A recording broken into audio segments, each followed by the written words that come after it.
ang mga kwento ng pag-ibig, kwento ng buhay, at kwento ng pag-asa dito sa Barangay Love Stories. Love Stories.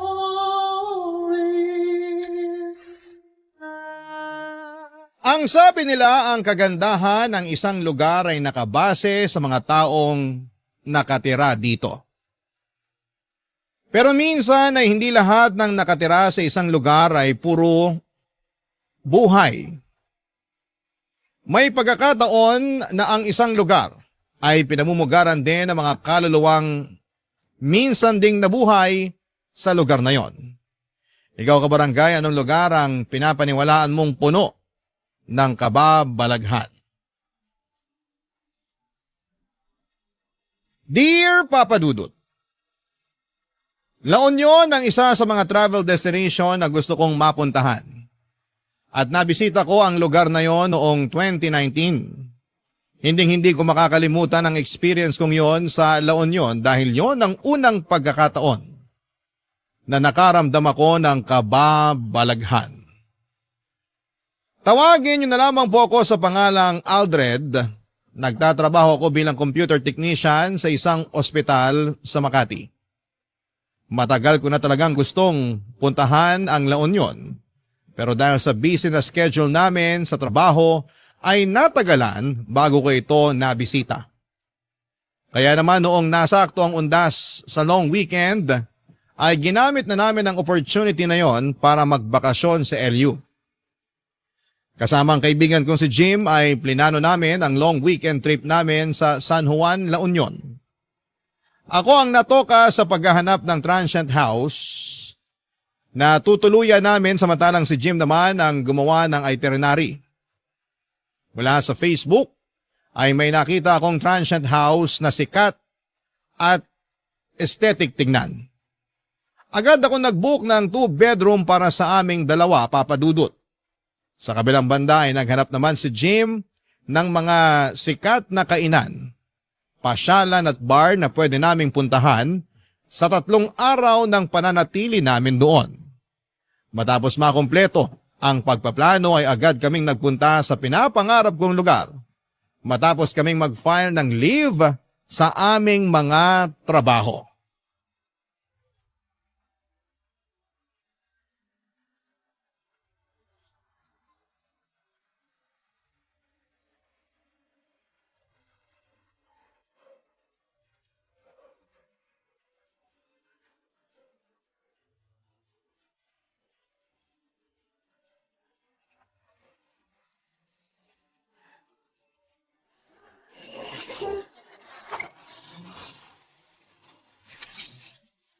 Anong sabi ni Aldred? Nasaan na raw ba siya?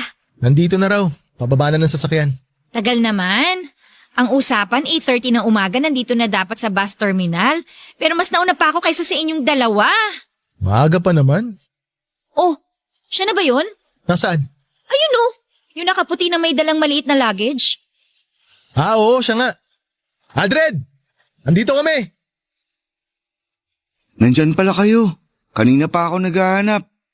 Oh, Anika, nandito ka rin pala. Ihatid mo ba si Jim? Hindi niya ako ihahatid. Sasama siya sa atin. Talaga?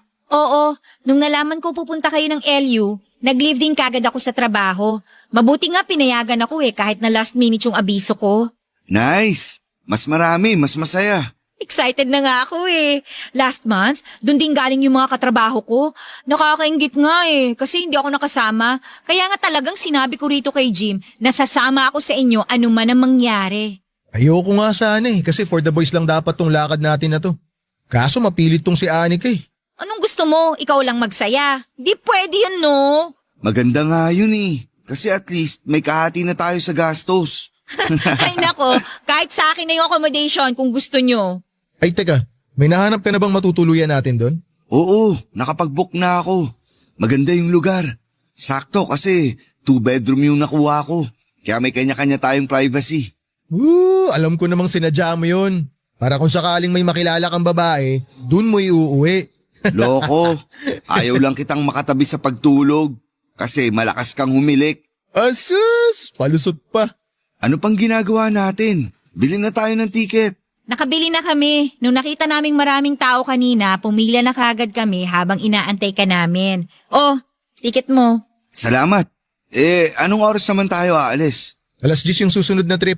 Nagkaubusan na raw yung pang 9:00 biyahe. Mukhang maraming magbabakasyon ngayon. Mukha nga. Long weekend din kasi. Sakto, may 30 minutes pa tayo. Ano, breakfast muna kaya tayo? Wala pa akong kain mula kagabi. May kainan ba rito? Sa tingin ko walang kainan na malapit dito eh. Mag-order ka na lang online. Hindi ka nagsabi. Dumaan kami kanina sa fast food bago nagpunta rito. E di sana nakapag-takeout kami para sa'yo. Nahuli ako ng gising eh. Baka hindi na makahabol kapag online pa ako nag-order. Bibili na lang ako ng biskwit. Ay, wait lang. May burger pala ako rito sa bag. Hindi ko nakain kanina kaya tinake-out ko na lang. Oh, sa'yo na lang to. Salamat. Kumakalam na talaga sikmura ako eh. Oh, habang kumakain ka dyan, hanapin na kaya natin yung bus natin para maisakay na yung mga gamit. Oh, ayan na yung bus natin. Nasa likod mo. Ah, ito ba yun? Oo, yan yun. 82158 yung bus number. Ah, okay. Nasaan kaya yung konduktor nito? Pwede na kayang sumakay? Excited ka naman masyado. Mamaya pa naman alis niyan eh. Talagang excited na ako. Kagabi pa ako ready umalis eh. Maganda yung itinerary na ginawa ko, tol. Gumawa ka pa talaga ng itinerary? Puro inuman lang din naman ang pupuntahan nyo doon. Siyempre, dapat nakaschedule para masubukan natin lahat ng bar dun. Ah, basta ako, yung dagat ang habol ko. Ako rin. Matagal na akong hindi nakapagdagat eh. Ano pang hinihintay nyo? Sumakay na tayo sa bus. Ang init dito sa labas eh. Sige, tara. Pwede na ba? Pwede na yan. Pagkababa namin sa bus terminal ng La Union ay agad kaming sumakay ng jeep papunta ng San Juan. Katulad ng inaasahan ay marami kaming nadatnan doon na katulad naming turista din. Napakaganda ng San Juan, Papadudot. Medyo crowded nga lang dahil maraming bakasyonista. Pero para sa akin ay sulit na yon ang pinili naming lugar na puntahan. Kaso nga lang ay hindi pa man nagsisimula ang unang araw namin doon, ay sinalubong na agad kami ng kamalasan. Ang transient house kasi na binuko online ay nag-overbook ng mga guest. Ang nirentahan namin lugar ay naibigay sa guest na mas naunang dumating kesa sa amin. Nagreklamo kami dahil wala na kaming ibang matutuluyan noong araw na yon. Pero wala nang ibang ginawa ang namamahala ng transient house kundi ang humingi ng tawad. Agad kami naghanap ng available na lugar na matutuluyan pero dahil dagsa ang mga turista, maging ang pinakamahal na hotel doon ay fully booked na. Sinubukan din namin maghanap sa mga karatig bayan, pero maging doon ay naubusan kami ng swerte. Pagod, kulang sa tulog at mainit ang ulo. Muntik nang masira ang bakasyon namin dahil sa mga nangyari. Pero kahit na ganoon ay hindi ko hinayaan ang pagkakataon para lamang masayang ng isang pagkakamali. Ipinagpatuloy namin ang original plan namin at kahit bit-bit ang mga maleta namin ay pinuntahan namin ang mga lugar na plano naming puntahan, Papadudot.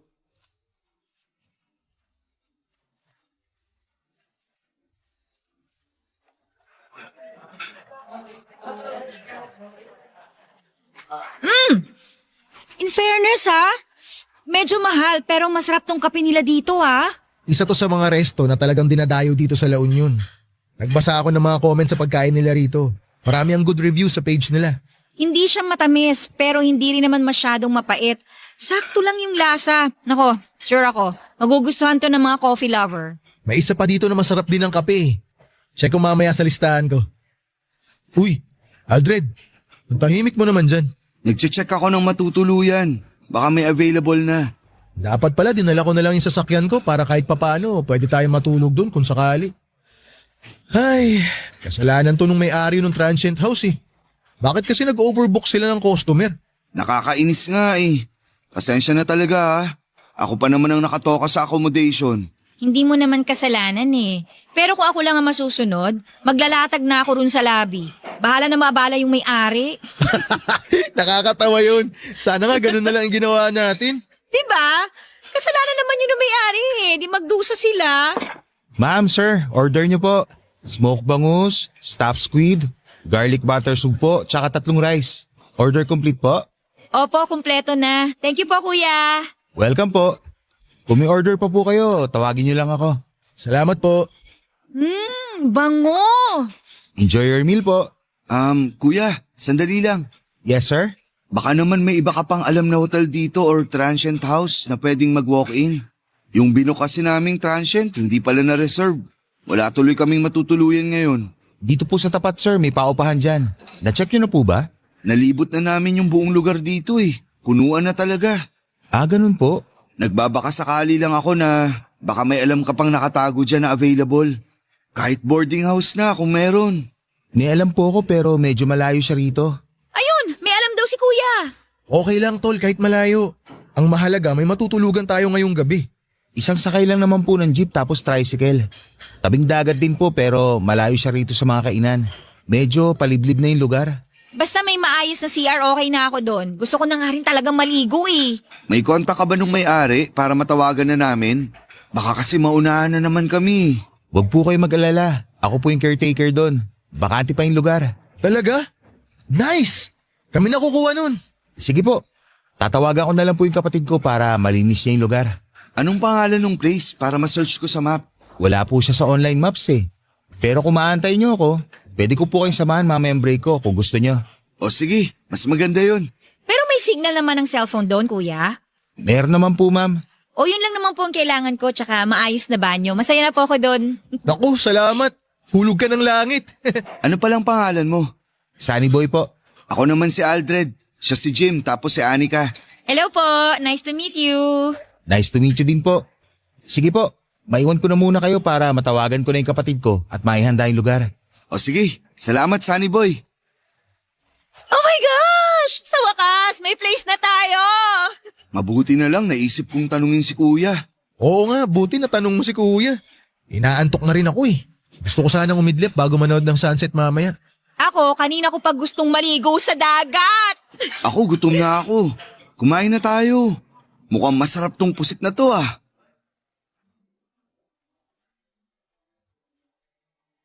Papadudod, sinamahan kami ni Sunny Boy sa transient house na tinutukoy nito sa kalagitnaan ng kanyang break. Medyo looban nga ang lugar at malayo sa kabihasnan. Pero kahit na ganoon ay wala na kaming karapatang magreklamo dahil yun na lang talaga ang choice namin para may matuluyan kami noong araw na yon. Pagkarating namin sa transient house ay medyo hindi ko inaasahan ang itsura nito. Para itong old house na naisip nilang gawing paupahan. Hindi mo aakalain na transient ito dahil parang matagal na panahon nang walang nakatira doon. Mura lang naman ang singil sa amin ni Sunny Boy sa 3 araw na pananatili namin doon kaya hindi rin kami talo kung sakali. Bukod sa itsura nito ay wala na akong ibang maipipintas sa lugar. Malinis naman ito, maganda at bago ang mga gamit sa loob. 3 ang kwarto at malinis din ang CR at ang kusina.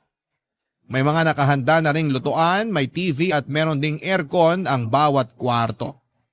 Nakahinga kami ng sa wakas ay meron na kaming matutuluyan at masusunod na namin ang plano namin. Kaso nga lang, pagpasok ko sa bahay na yon ay biglang bumigat ang pakiramdam ko. Para bang pakiramdam ko ay hindi kami welcome doon. Wala pang 1 oras simula nang dumating kami ay sumama kaagad ang pakiramdam ko at sumakit ang ulo ko. Hindi ko alam noon na ang nararamdaman kong yon ay warning na pala sa mga bagay na mararanasan ko sa susunod na 3 araw. Papadudot. Barangay Love Stories. Barangay Love Stories. Kinagabihan matapos na makapagpahinga ay agad kong ininom ang gamot na dala ni Anika. Sa unang gabi namin sa San Juan ay hindi pwedeng hindi namin masubukan kaagad ang nightlife doon. Isang kakilala ni Sunny Boy ang kinontrata namin ng 3 araw para gamitin ang tricycle nitong pansundo sa amin pauwi at papunta sa mga lugar na bibisitahin namin. Maganda ang nightlife sa San Juan, Papadudot. Puno ito ng musika, sayawan, pailaw, at bawat isa sa mga tao doon ay masayang kasama. Nawala ang nararamdaman kong bigat sa ulo noong sa wakas ay naranasan ko na rin ang dati lang ay napapanood ko sa social media. Ang nakakatuwa ay sa tabing dagat ito nangyari. Pagkatapos ng inuman at sayawan ay nagkaroon ako ng chance na maupo sa dalampasigan at pagmasdan ang kalangitang puno ng mga bituin habang sabay na pinapakinggan ang malakas na music sa background at huni ng mga daluyong sa dagat. Dahil hindi nga maganda ang pakiramdam ko ng gabing yon, ay mas maaga akong umuwi kesa kina Jim at Anika na nooy nag-e-enjoy pa sa pagsayaw at pag-inom. Kinonta ko ang tricycle driver para magpasundo pa uwi sa transient house namin. Tahimik ng lugar na mga oras na yon. Pagkarating sa transient ay agad akong binalot ng panlalamig. Muling nanumbalik ang bigat na nararamdaman ko, pati na rin ang sakit ng aking ulo. Dahil nakainom ay agad akong dumiretso sa kwarto ko para magpahinga. Ilang oras lang ang lumipas ay nabulabog ako sa mga malalakas na yabag sa labas ng kwarto ko. Naisip ko na baka sina Jim at Anika lamang yon na kakauwi lang galing sa gimigan, kaya hindi ko ito pinansin. Maya-maya ay malakas na sunod-sunod na katok ang narinig ko mula sa labas ng pinto ng kwarto.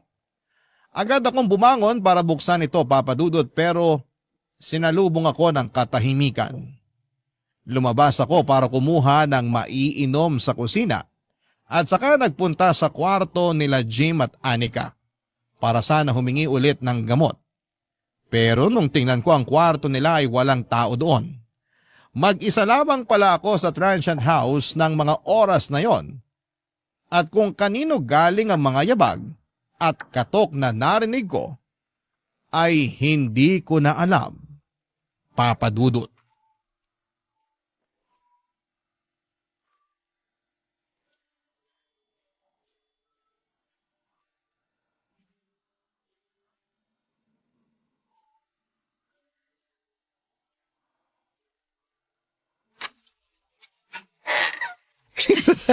Di ba? Grabe, ang saya!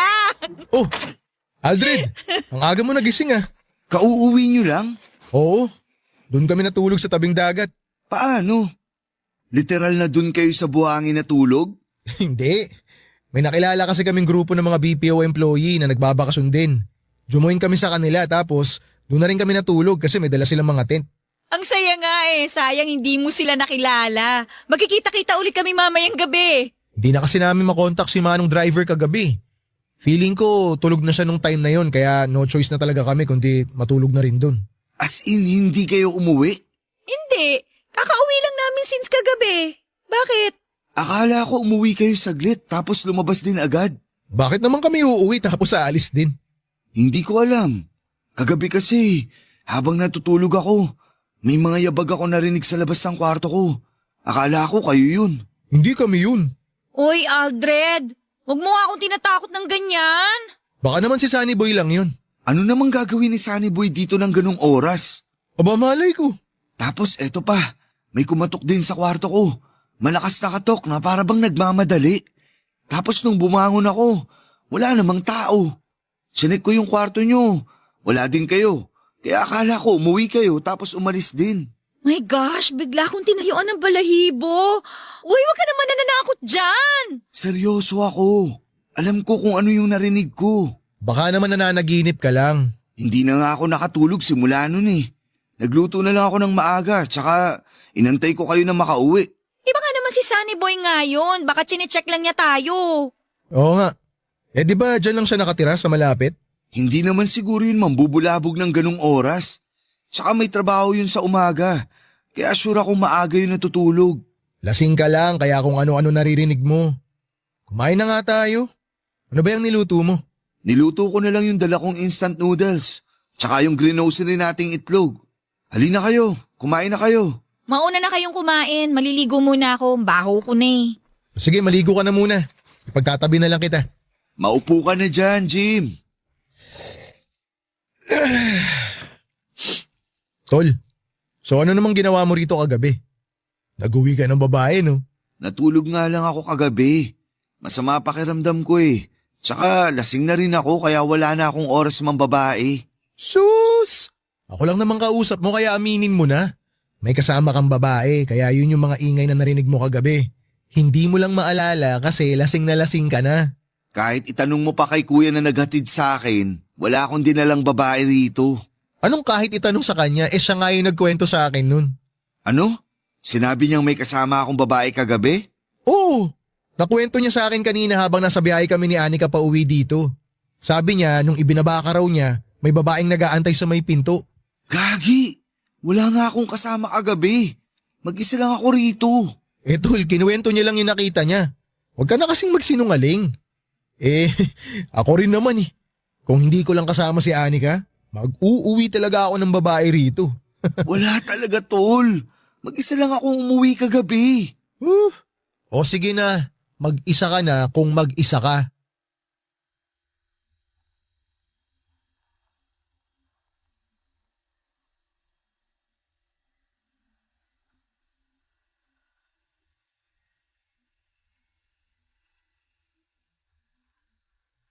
Papadudot maniwala kayo sa akin, wala talaga akong kasamang umuwi ng time na yon. Wala rin akong nakitang babae sa transient house namin katulad ng sinabi ng tricycle driver na naghatid sa akin.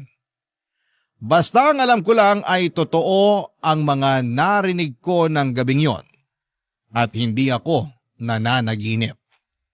Kinahapunan ay nagpunta naman kami sa mga tourist destination sa La Union. Binisita namin ang bahay na bato, ang Macho Temple at nagpunta rin kami sa casino para maglaro. Pagsapit naman ng gabi, ay muli kaming nag-bar hopping. Hindi ko alam pero tuwing nasa labas ako ay bigla na lamang nawawala ang sakit ng katawan ko. Pero kapag nasa transient house ako, ay para bang ang bigat-bigat ng pakiramdam ko. Sa second night namin ay sina Jim at Anika naman ang maagang umuwi dahil pareho raw silang pagod. Alam kong gusto rin nilang magkaroon ng quality time na dalawa kaya naisip kong magpaiwan na muna.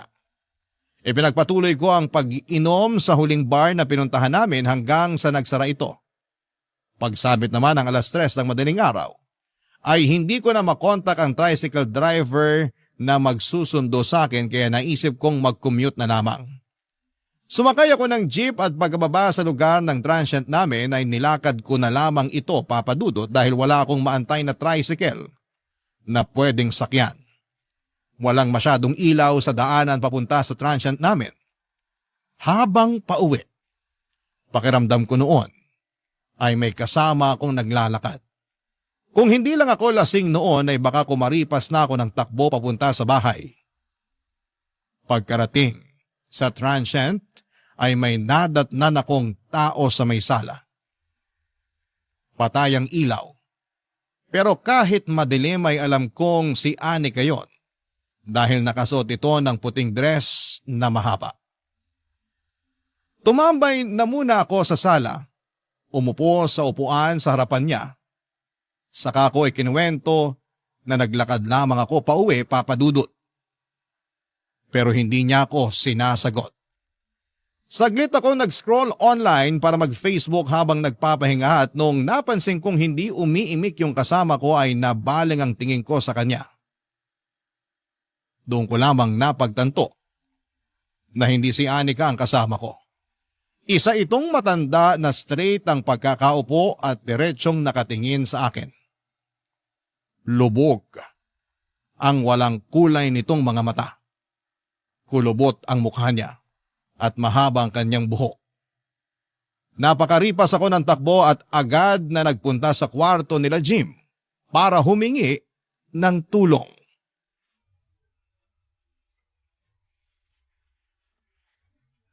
Jim! Gumising kayo dyan! Balagbag naman May tao kung sa sala. makakatok. Aldred! Nauuwi mo lang ba? Bumangon ka dyan! May matanda sa sala! Matanda? Anong matanda pinagsasabi mo? May nakita akong matanda sa sala! Bakit ba ayaw niyong bumangon dyan? Teka nga babe, bubuksan ko lang yung pinto. Ang ingay mo naman, Aldred. Ano bang meron? Asan yung matanda sinasabi mo? Halika, samahan niyo ako. Nandun siya sa sala. Anong matanda? Okay ka lang ba? Ba't naman magkakaroon ng matanda rito? Asan ulit? Sa sala? Halika, samahan niyo ako. Natatakot akong bumalik dun mag-isa eh. Ay, nako, sige. Pakita mo sa akin. Nasaan? Dali, lumakad ka ron. Samahan kita. Sandali, hintayin niyo ako. Huwag niyo ako iwan dito. Nadatnan ko siya kanina pagkarating ko. Akala ko nga si Anika yun eh. Tinanong ko pa siya kung bakit di pa siya tulog. Kanina pa kami tulog ni Jim. Tsaka paano magkakaroon ng matanda rito? Nakalak yung pinto. O, nandito na tayo sa sala. Nasa yung sinasabi mo matanda? Nandito siya kanina. Nakaupo siya dyan. Magkatapat nga kami. Anika, pakibuksan mo nga yung ilaw. Wait lang. Nasaan na yun? Nandito lang yun kanina. Nakita ko siya, tol. Maniwala kayo sa akin. Sandali nga lang, huminahon ka muna. Ikwento mo sa amin yung buong pangyayari. Sige. Nung pagkababa ko ng jeep galing sa bar, wala akong mahanap na tricycle. Kaya naglakad ako pa uwi rito. Tapos, habang naglalakad ako, pakiramdam ko may sumusunod sa akin. Sa labas pa lang, nanlalamig na ako eh. Bakit hindi ka nagpahatid kay kuya na driver ng tricycle? Hindi ko na siya makontak. Madaling araw na rin kasi. O tapos, ano nangyari pagkarating mo rito? Pagbukas ko ng pinto, walang ilaw tapos naaninag ko yung matanda na nakaupo dito sa sala. Akala ko si Anika yun kaya umupo rin ako para kausapin siya. Kinausap mo? O ano sabi? Wala, hindi siya sumasagot. Tapos habang nagsa-cellphone ako, tinignan ko siya for the first time. Doon ko na-realize na hindi siya si Anika. Matanda siya, tol. Galit na galit siyang nakatingin sa akin. Ay, tapatin mo nga ako, tol. May tinira ka ba sa huling bar na pinanggalingan mo? Lakas ng amats mo eh. Wala akong tinira na drugs. Hindi ako nagsisinungaling. Maniwala kayo. Totoo yung nakita ko. Sige na. Tama na yan. Tumataas na yung balahibo ko sa mga sinasabi mo eh. Alam mo, Aldred, tinatakot mo sarili mo. Yung kwento mo pa lang na parang may nakasunod sa'yo, dun pa lang gumagawa ka na ng ikatatakot mo eh. Lasing ka lang. Magpahinga ka na. Hindi, tol. Kahit nakainom ako, alam ko yung mga nangyayari. Tol, hindi ako maniniwala sa'yo hanggat hindi ko nararanasan yung mga sinasabi mo. Matulog ka na lang. Sandali, pwede bang sa inyo na lang muna ako matulog? Natatakot ako eh. O sige, doon ka lang sa lapag ha. Samahan mo ko sa kwarto. Kukunin ko lang yung kutsyon ng kama ko ron. Ay, para ka namang bata eh. Halika na. Salamat.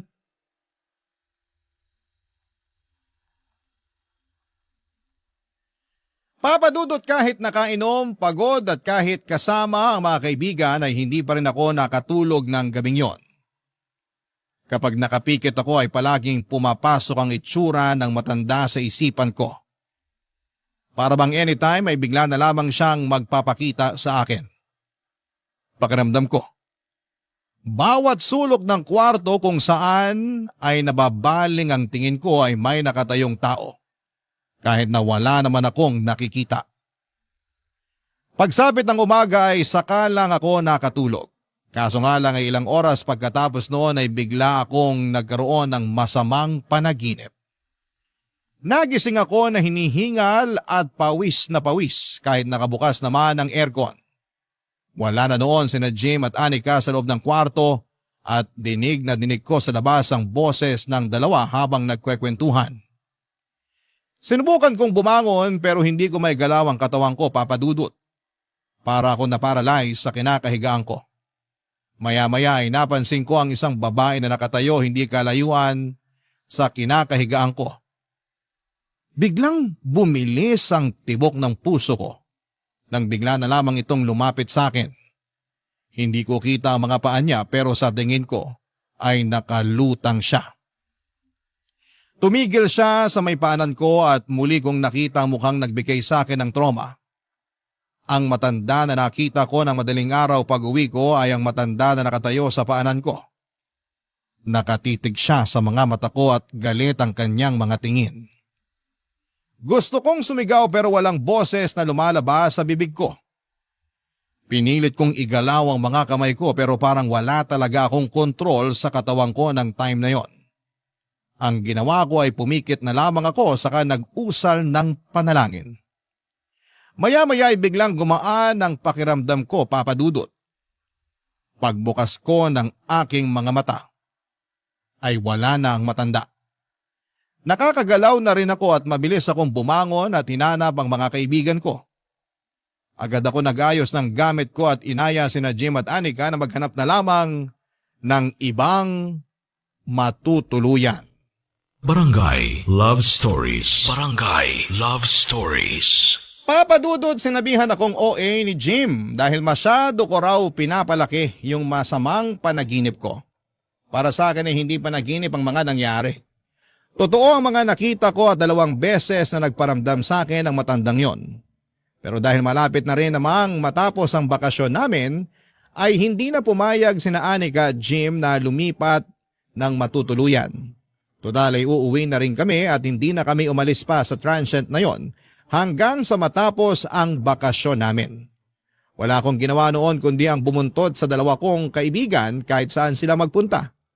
Ayaw ko noong maiwang mag-isa dahil baka bigla na namang magpakita sa akin ang matanda. Simula kasi noong may nagparamdam sa akin ay para bang lagi nang mayroong elementong nakabuntot sa akin. Lagi akong tinatayuan ng balahibo. Kahit na nasa labas kami at napapalibutan ng maraming tao ay para bang laging may nakatingin sa akin. Nanlalamig ang buong katawan ko at laging mabigat sa pakiramdam yon. Sa huling gabi namin sa San Juan ay nag-request sina Jim at Anika na mamamasyal silang 2 na hindi ko na kailangan pang sumama.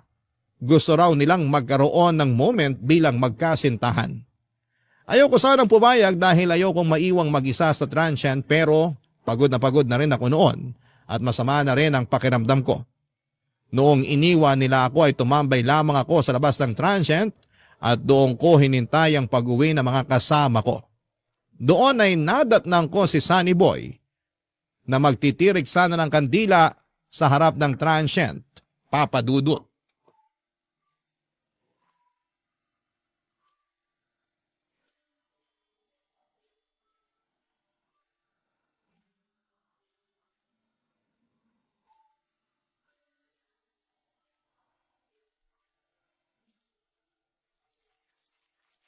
Oh, sir, hindi yata kayo namasyal ngayon ah. Hindi na.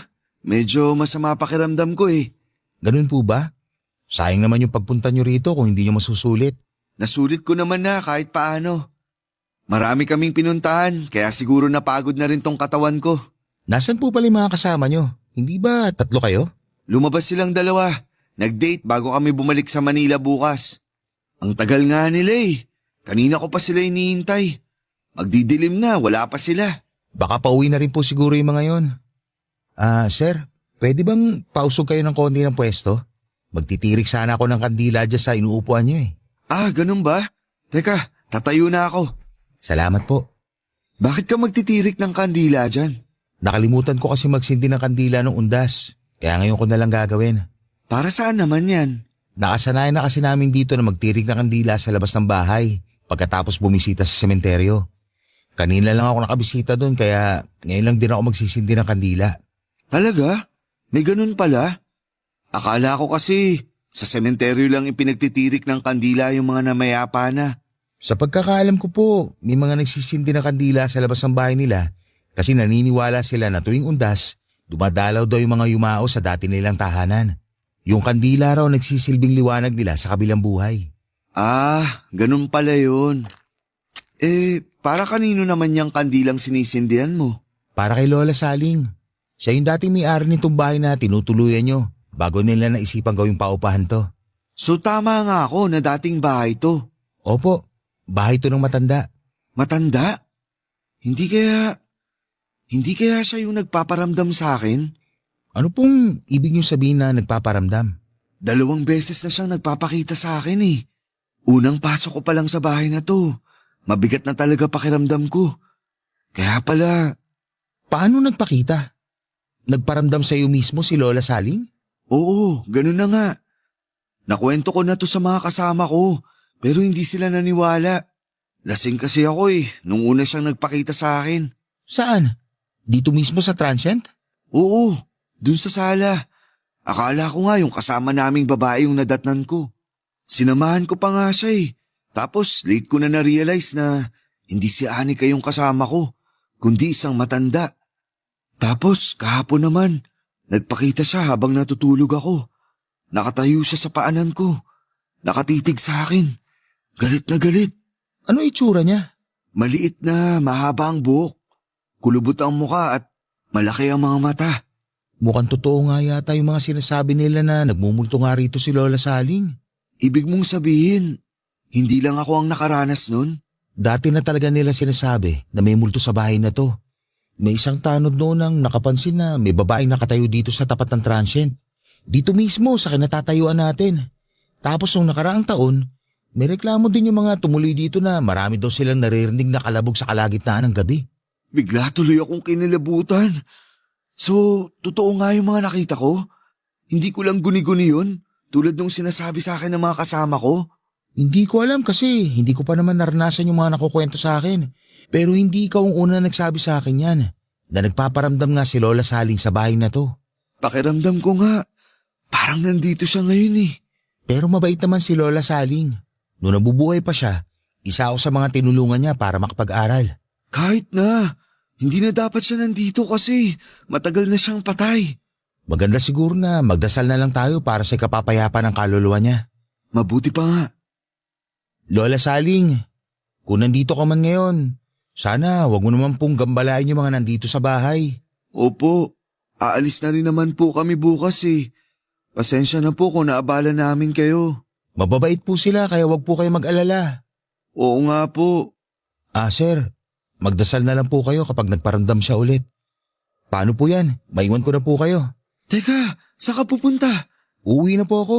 May gagawin pa ako sa bahay. Sandali. Pwede bang dito ka muna? Pasama muna ako habang wala pa yung mga kaibigan ko. Natatakot talaga ako eh. Ganun po ba? O sige, dito na lang muna ako.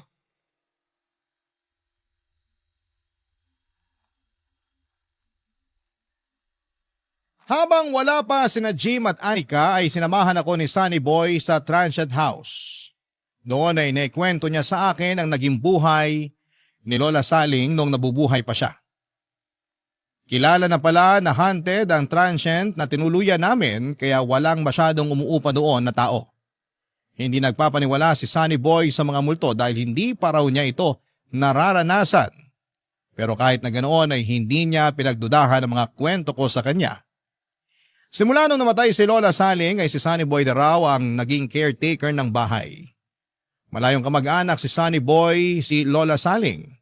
Ang mga anak nito na may kanya-kanya ng buhay ay naisipang ibenta na lamang ang bahay at lupa noong namatay ito dahil wala naman ang titira doon. Pero naisip ng isa sa mga anak nito na gawin na lamang paupahan ng bahay para sa ganoon ay may kitain sina Sunny Boy bilang caretaker. Si Sunny Boy ang nagpapaayos ng dating bahay ni na Lola Saling para gawin itong transient. Noong una ay naging maayos naman ito, Papa Dudut. Maraming turista ang tumuloy sa naturang transient, pero noong nagsimula na nga ang mga kababalaghan doon, ay unti-unti ring humina ang kita nito.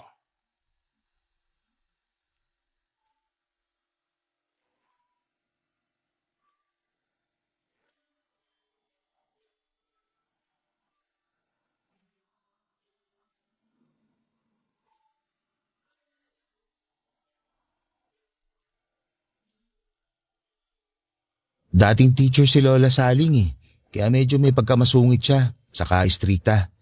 Pero sa amin mabait siya. Kami na yung tinuring niyang anak simula nung nagsialisa ng mga anak niya. Ilan ba ang anak ni Lola? 4 silang lahat. Yung 2 nakatira na sa abroad. Yung 2 naman nasa Maynila. Siya na lang mag-isang naiwan dito noon. Yung asawa niya? Maagang nabiyuda si Lola Saling. Bata pa lang daw yung mga anak niya noon nung naaksidente ang asawa niya sa daan. Ang totoo niyan, itong transient na to ang unang naipundar nila mag-asawa. Kaya alam ko kung gaano kahalaga ang bahay na to para kay Lola Saling. Noon ngang nalaman kong plano nilang ibenta tong bahay na to, nalungkot ako eh. Mabuti na lang, naisipan nila tong gawing transient. Pero medyo luma na rin kasi tong bahay. Nasabi mo di ba na wala nang masyadong umuupa rito? Oo, medyo matumal nga. Malayo din kasi ito sa sentro eh. Minsan, yung mga nagiging customer namin yung mga wala na talaga matuluyan katulad ninyo. Pero sa tingin mo, bakit naman kaya nagpaparamdam si Lola Saling sa mga tao? Hindi kaya may gusto siyang ipahiwatig? Hindi ko alam. Hindi rin naman kasi siya nagpaparamdam sa akin eh. Ni anong klaseng kababalagan, wala akong naramdaman sa pamamahay na to. Baka naman ayaw niyang gawing paupahan tong bahay niya. Sabi mo, mahalaga tong bahay na to para sa kanya eh. Baka ayaw niyang may ibang tao siyang nakikita rito. Naisip ko na rin yan. Noong nabubuhay nga siya, galit na galit siya sa mga turista eh. Bakit naman? Kasi nung araw, dyan sa may bukana ng barangay namin, dyan sa may pasukan, may nagtayo ng inuman. Parang bar? Oo. Sumisikip na kasi noon yung nightlife dito sa San Juan. Kaya isa-isa nagsulputan yung mga bar. Eh dahil sa bar na naipatayo malapit dito, dumami ang mga tao, ang mga turista. Galit na galit noon si Lola Saling. Bakit naman siya nagalit? Eh paano naman kasi matutulog yung matanda kung gabi-gabi siyang binubulabog ng ingay ng mga taong dumadaan galing sa galaan? Nasira daw yung katahimikan ng lugar dahil sa mga mahilig uminom na walang ibang ginawa kundi ang magkalat at magwala. Sa bagay, may punto nga rin naman siya. May pagkakataon nga noon na may nag-aaway dito mismo sa harap ng bahay niya. Ang ginawa niya, kumuha siya ng isang palangganan ng tubig saka ibinuhos sa nag-aaway. Eh, paano naman siya namatay? Siguro dahil na rin sa katandaan. Nadatnan na lang namin siyang walang buhay dito sa sala ng bahay niya. Nakaupo sa rocking chair, hindi na gumagalaw, hindi na humihinga. Hindi niyo na siya itinakbo sa ospital? Hindi na, dinerecho na namin sa punerarya. Kaya hindi na rin namin nalaman kung anong rason ng pagkamatay niya. Ngayon alam ko na kung bakit siya sa sala nagpakita. Doon pala siya namatay. Tapos yung kwarto na sinasabi mo kung saan ka binangungot, yun yung kwarto niya nung nabubuhay pa siya. Grabe, tumatayo balahibo ko. Kaya nga sabi ko, Ha? Walang kuryente? Brown out? mukhang wala nga. Sandali, may extra kandila akong naiwan sa labas. Kukunin ko lang. Sandali, tol. Huwag mo akong iwan dito. Diyan lang naman oh. Teka, ano yun? Nakikita mo ba yun? Ang alin? Doon sa may bintana, sa tabi ng pinto. Parang may nakasilip na matanda. Sir, huwag niyo naman po akong takutin. Hindi kita tinatakot. Tingnan mo kasi. Tao yun, di ba? Nakatingin siya sa atin. Sir, sige ha. Mauna na po ako sa inyo. Baka hinahanap na po ako sa amin. Sandali. Huwag mo ko iwan dito.